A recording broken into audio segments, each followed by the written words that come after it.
caro António, Presidente da Direção do Conselho da Diáspora, caro amigo, ladies and gentlemen, Madam Minister, ambassadors, distinguished guests, it's indeed a pleasure for me to be here today with you in this EurAfrica Forum.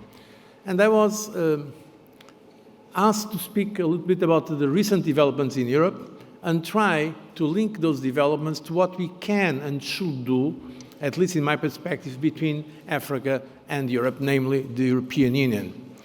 That's where I think I can give a contribution to debate because precisely of my experience leading the European Union, or more concretely, the European Commission. And so when you look at the current situation, I'm afraid we cannot be very optimistic about the economic developments.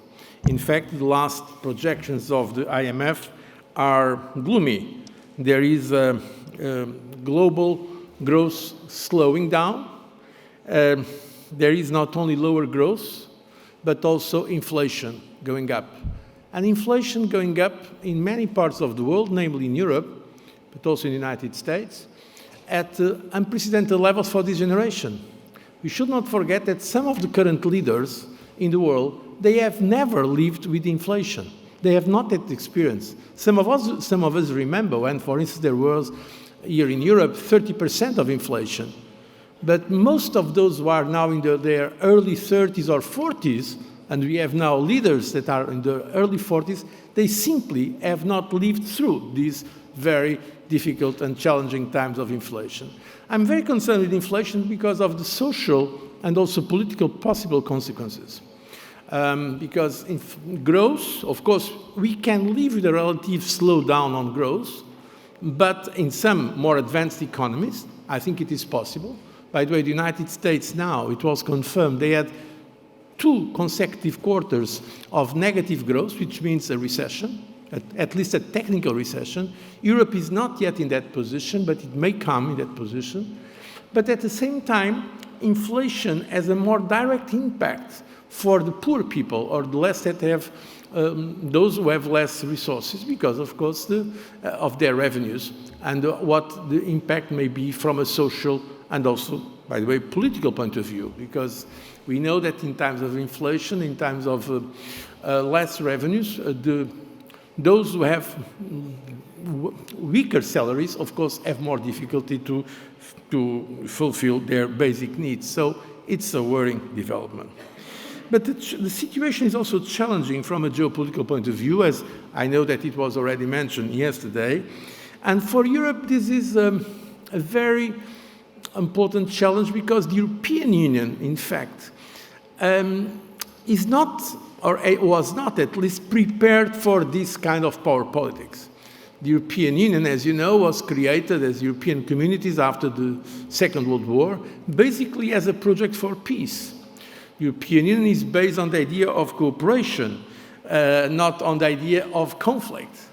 And this is why there has been a slow but firm adaptation of the European Union to these more hard realities of geopolitics and power politics. That's why we are listening increasingly the concept of geopolitical Europe, European sovereignty, European strategic autonomy.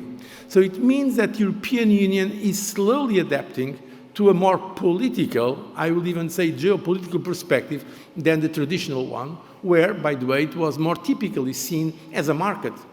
As a market, a civilian power, but not a defense or military power. And today, also because of the relationship with NATO, the European Union is becoming clearly a much more political power. Even if its goal was, as you know, for peace, it has now been prepared for war. From that point of view, there are very interesting developments, some taboos that have been broken, including in the field of defense. I will come to that in a moment. But I like one point that I think it is important when we discuss the European Union to understand the developments. That the European Union, by definition, is gradual, it's incremental. Sometimes it's frustrating slow. It's by successive, let's say, approximations. And building on the past experience, it's usually in crisis that the European Union is ready to make some step forward.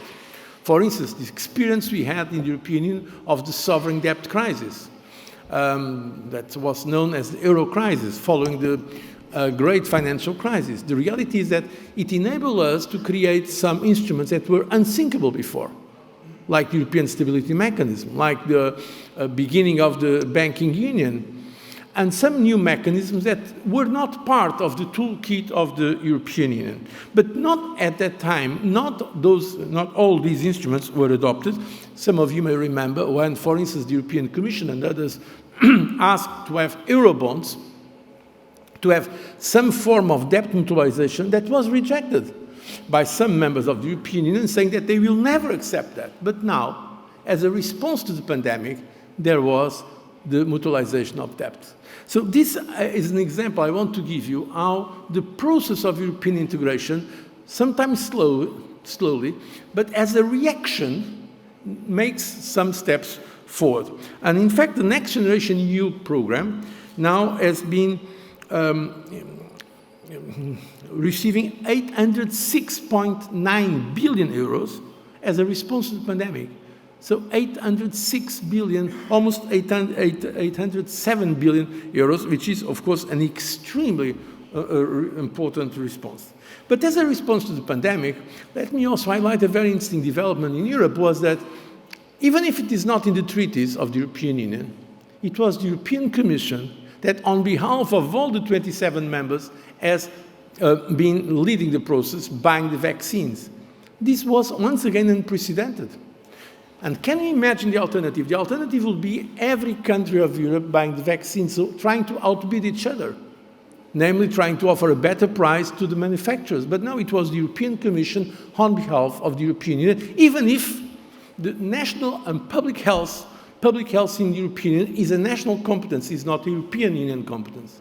But once again, for pragmatic reasons, the European governments understood that it makes sense to work together. By the way, from that point of view, I have to have a word of thanks to the European Union and Team Europe, because they were, and they still are, one of the main contributors to COVAX. COVAX, as you know, it's the global facility that was created by Gavi, organization I have the honor to be a chairman of the board, and Gavi as the management of COVAX, and we have been working with our main donors, and the European Union is one of the largest donors, and we are extremely grateful for that, including for the support given to Africa. I will come to that in a minute. But besides the response in terms of the vaccine response, by the way, the European Union being today the largest exporter of vaccines in the world, which was not the case before the pandemic. Besides being a very important donor of vaccines, it is very important to note that that was as a response to the pandemic that finally the governments of Europe agreed joint debt issuance. And the European Commission is in the markets raising 750 billion euros. An unprecedented move that was simply not possible before the pandemic. That confirms the old saying of one of the founding fathers of the European community, Jean Monnet, who famously said that la communauté se fera dans des crises et comme des réponses successives à la crise successive, translating very freely, the community is going to be made through crisis and as successive responses to successive crises. And this is important to understand the European Union. But just recently, because of the economic situation that I mentioned very briefly, the European Union, or more concretely, the European Central Bank created a new instrument, the TPI. It means the Transmission Protection Investment. That is a very interesting instrument. That the concept is basically the following. If there is an increase in the spreads, if there is a divergence in the euro area that is not a result of behavior of some specific governments, but because of the conditions of the markets, the ECB will buy securities, unlimited securities, mostly public, but also private corporate bonds. And this is extremely important because the concept is a little bit like the concept of OMT that was created during the financial crisis as a way to dissuade some people to bet against the euro, as it happened, as you know, during the financial crisis. I'm not sure that some markets will not try to bet against the euro again, it is possible. I will not advise them to do it, because I trust the European Central Bank determination to act, if necessary, to avoid what could become another euro area crisis. So today, we have more instruments than we had before during the very difficult years of 2008 and the following years. Another very important issue is the response to the invasion of Ukraine by Russia. Once again, this matter is a difficult one, also because, as you know, in European terms, it requires unanimity. So unanimity between 27 sovereign states, it's difficult, it's challenging by definition. The reality is that there have been some nuances, but at the end of the day, the countries of the European Union, they have adopted already 7 packages of sanctions, 7, and they have been broadly united. We can say that this is happening. And another point I like to highlight is that if you compare the current situation with previous crises, when the issue of the very existence of the European Union was put in question, you remember during the euro area crisis, many people said that Greece was going to leave the euro, that the euro was at risk, that there was some discussion about the very fundamentals of the European Union. And today, in the middle of all this crisis, the economic crisis, the inflation and the recession that may now become a reality, the invasion of Ukraine by Russia, the energy crisis, and so on and so forth, the reality is that no one is questioning the European Union, including in some, no one relevant, I mean, including some countries, some parties that were until recently advocating their countries leaving the European Union, or at least leaving the euro. That debate is not now present, at least not, it's not a relevant debate, which shows that the European Union was able to create further resilience during all this period. Now, as a response to this crisis of energy, of course, because Russia, even if economically is a country that is now smaller than Spain, being the biggest country in the world in geographic terms, but smaller than Spain economically, but being the biggest exporter of fossil fuel energy, of course, that has very serious consequences in Europe, and that's worrying. But at the same time, the European Union is trying to respond to that. That's why, to reduce the exposure to Russian fossil fuels, the Commission has adopted a program known as Repower European Union. The aim is to reduce by 2/3 the dependence on fossil fuels from Russia until the end of this year, which is a very, very ambitious program. This is still in negotiation between the Council and the European Parliament. But there is already, it was approved, well, of course with some exceptions, because the situations in Europe are different. It was approved just now, a reduction of 15% of gas consumption in Europe. Certainly, even in spite of the exceptions, including, by the way, for Portugal and Spain, because Portugal and Spain, Iberian Peninsula, is not linked to the gas network of Europe for different reasons.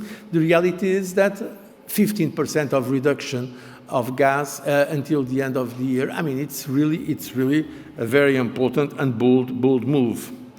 Support to Ukraine has also been very impressive. So until now, the European Union has committed 5.4 billion in assistance, humanitarian assistance and economic assistance, 2.5 billion support, also for military purposes. Once again, a taboo was broken. Some time ago, it will be unthinkable, the European Union, that was seen mainly as a civilian power, to give military assistance, and now this is becoming a reality. And there is also, of course, the issue of climate change. The European Union appears to keep its ambition, namely with a program known as Fit for 55% of reduction, and also the program known as Repower European Union. But the Repower European Union, not in a naive matter, because it also includes the so-called CBAM, the Carbon Border Adjustment Mechanism. So I see here some problems, to be frank with you. I see the costs of the transition going up. The reality is that if the crisis with the invasion of Ukraine makes it clear that we should be less reliant on fossil fuels, so there is a stronger case now for a transition to a more green economy. That is quite obvious. We should be less dependent, not only in terms of climate and environment protection, but also in terms of energy security. It makes sense. The reality is that the cost of the transition, because of inflation and because of the prices of some of these fossil fuels, is going up. So I believe that there will be very challenging times ahead in the execution of this climate change program by the European Union, but at least for now, the European Union is trying to keep its level of ambition. Besides the green transition, there is the other important transition. I know that you also mentioned that yesterday. It is the digitalization. The digitalization has been, in fact, accelerated by the pandemic.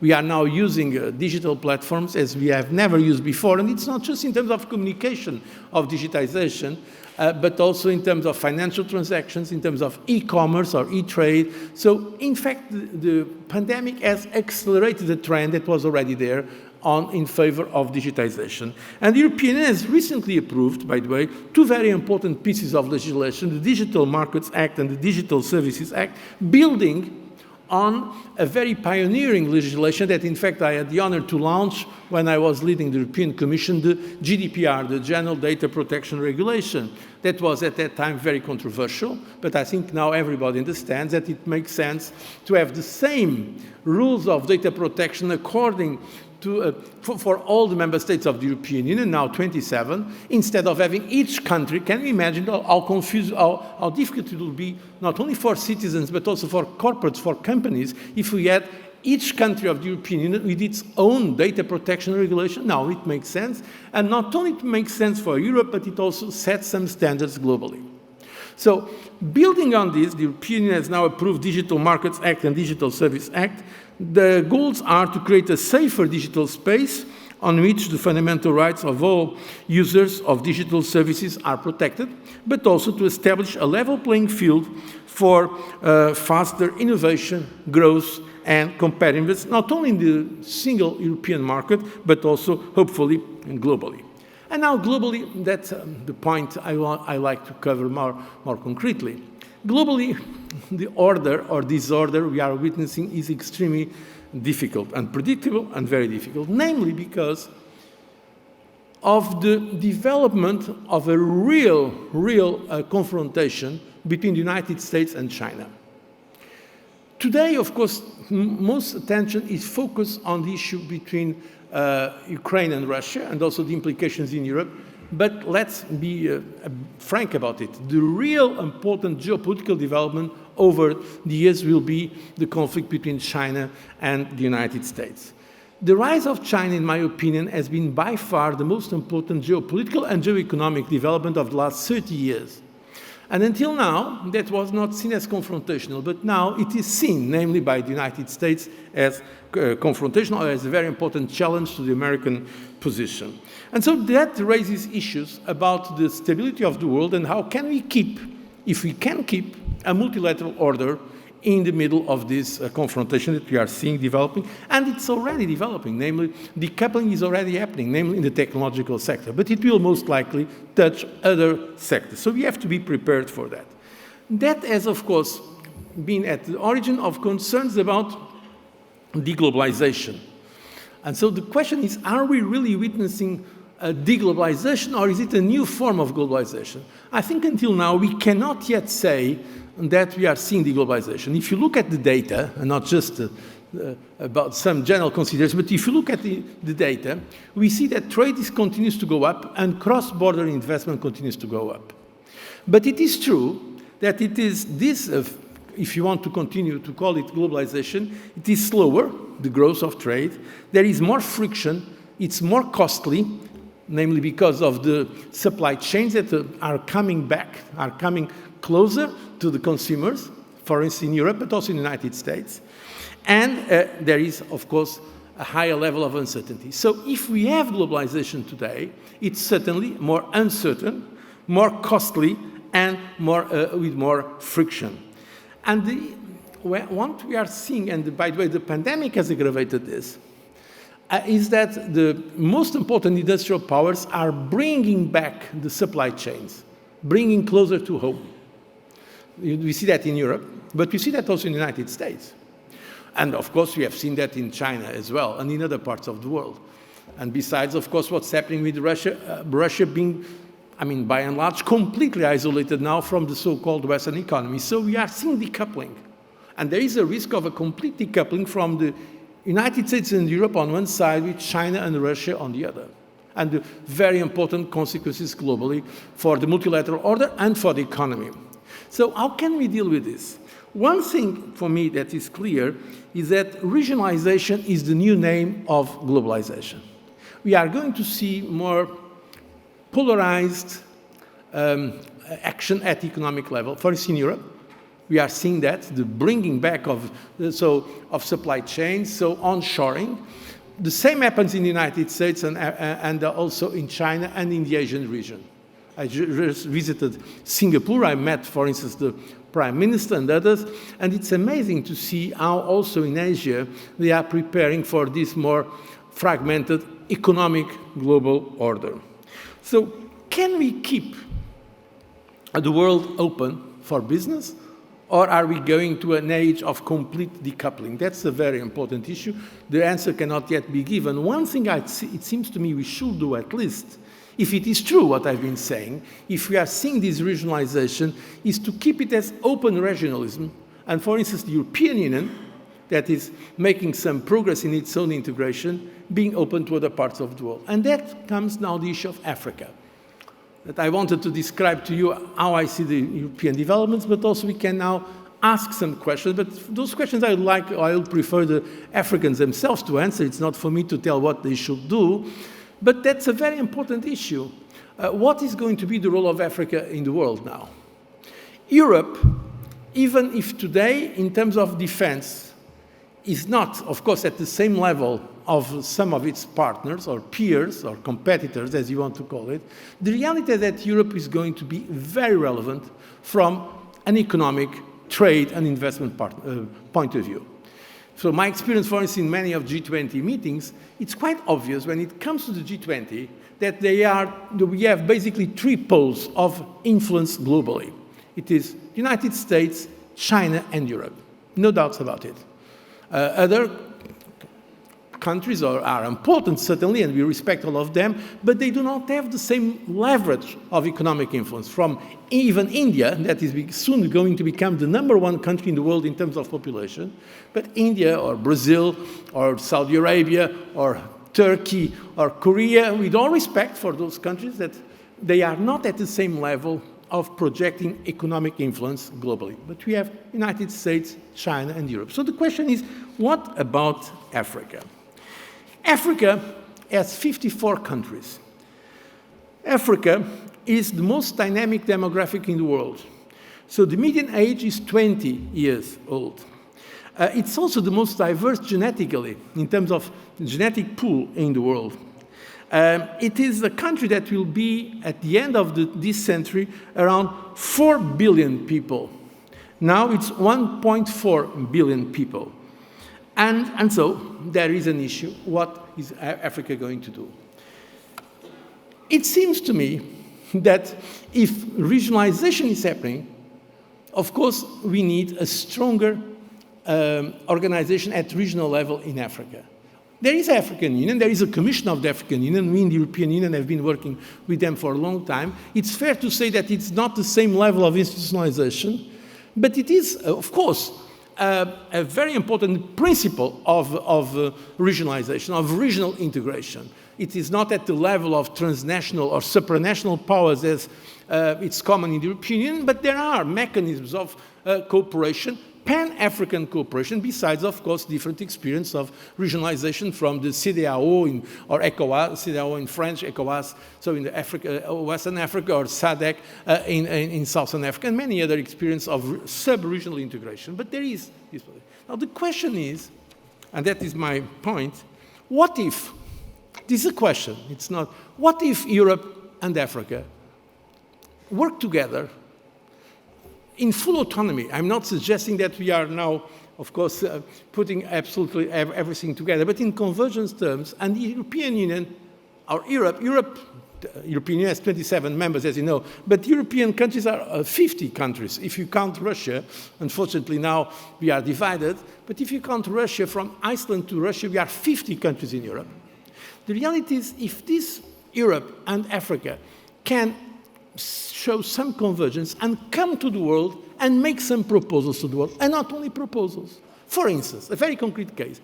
Why not, the next time we have a pandemic, because it's sure we are going to have more pandemics, why not, instead of being the European Commission buying vaccines for Europe, why not having the European Commission and the African Union Commission buying jointly vaccines to Europe and Africa? Why not?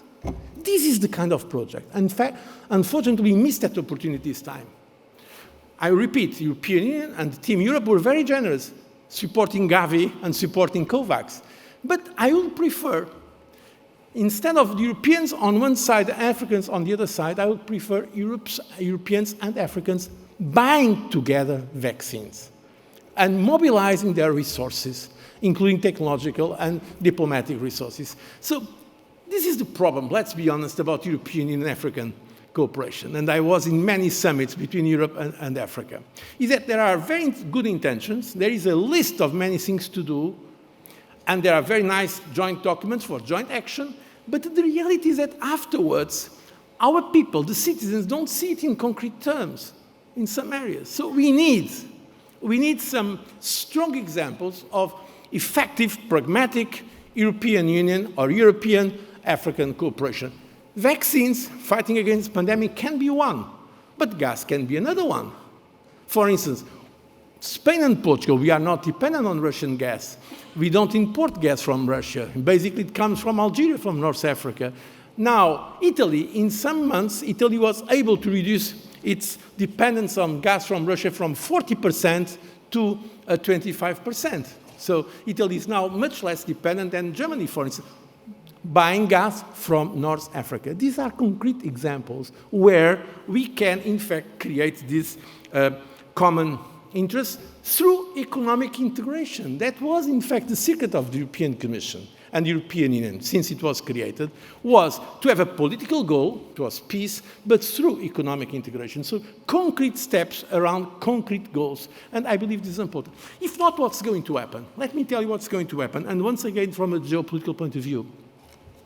We are going to see a Cold War scenario, and we are already seeing that.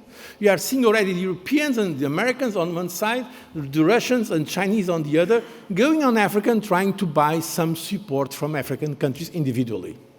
That's what's happening. And that will continue to be, reminding me very much of what had the scenario of the Cold War. For instance, a country like Angola that we know well here in Portugal, remember when the country was completely divided, and with the United States, and by the way, South Africa, apartheid South Africa on one side, and Russia, or at that time still Soviet Union, and China and others on the other side. I don't think it is good for Africa, but of course it's for the Africans to decide. If the Africans want to put themselves in a position of being on the receiving part of the world, saying, okay, we are here, and now you come, you Americans, or you the West, or you the Russians, you come, you make offers, and we decide. And each country will be deciding its own way, dividing Africa. Or, if African Union and the African leaders have the intelligence and wisdom to put together Africa as a whole, and instead of waiting for proposals coming from the West or from China or from Russia, if Africans themselves make their proposals, that's the issue. And in that case, of course, it's for them to decide if together, if Europeans and the Africans can cooperate on some issues. That is, of course, the scenario I would prefer. Let's look at this in concrete terms, very concrete terms.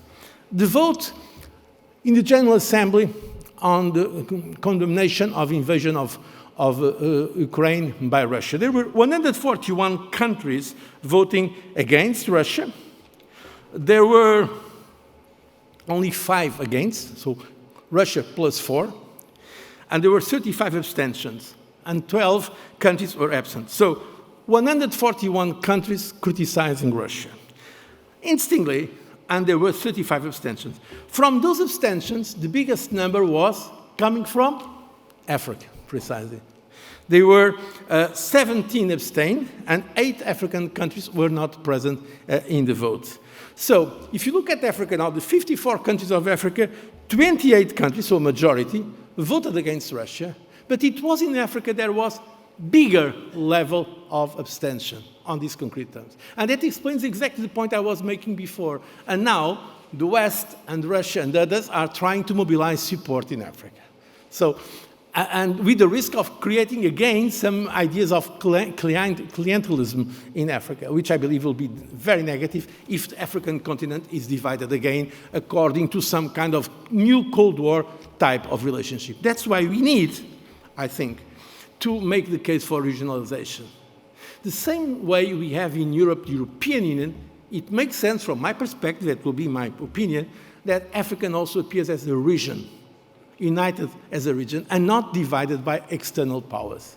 And in that case afterwards, we can decide if we can or not work together, keeping our own autonomy, but in convergence for global public goods. Because one thing is obvious.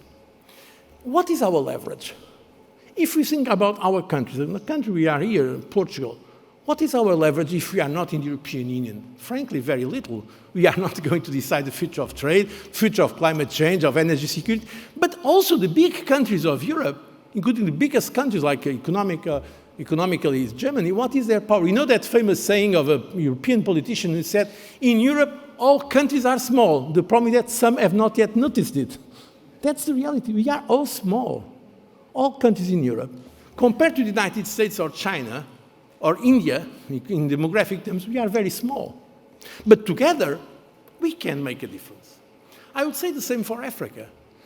Because Africa, there are some big countries in population terms, but frankly, they do not have on their own leverage to be competing or at the level of the United States or China or other big countries. They cannot, but together, Africa can do it. So this is why it makes sense, this regional approach, provided it is not a closed regionalization, but open regionalization. In that direction, I would like to see, around some concrete examples, a stronger alliance. That's the topic of our oh, I'm seeing myself. That's when I go. The idea was the topic of our alliance between European and African peoples and countries. I believe it's important because it's quite obvious that if we want to keep a multilateral order, for those global public goods like, for instance, fight against pandemics, global public health, fight against climate change, or for energy security, or even financial stability or trade openness, we need a multilateral order that is open. I hope that Africa and Europe are in the front row leading the world for this, in this direction, keeping a multilateral order open for the benefit of our citizens, because at the end of the day, what matters is the citizens and not only the states or not only the organizations. I thank you very much for your kind attention. Thank you.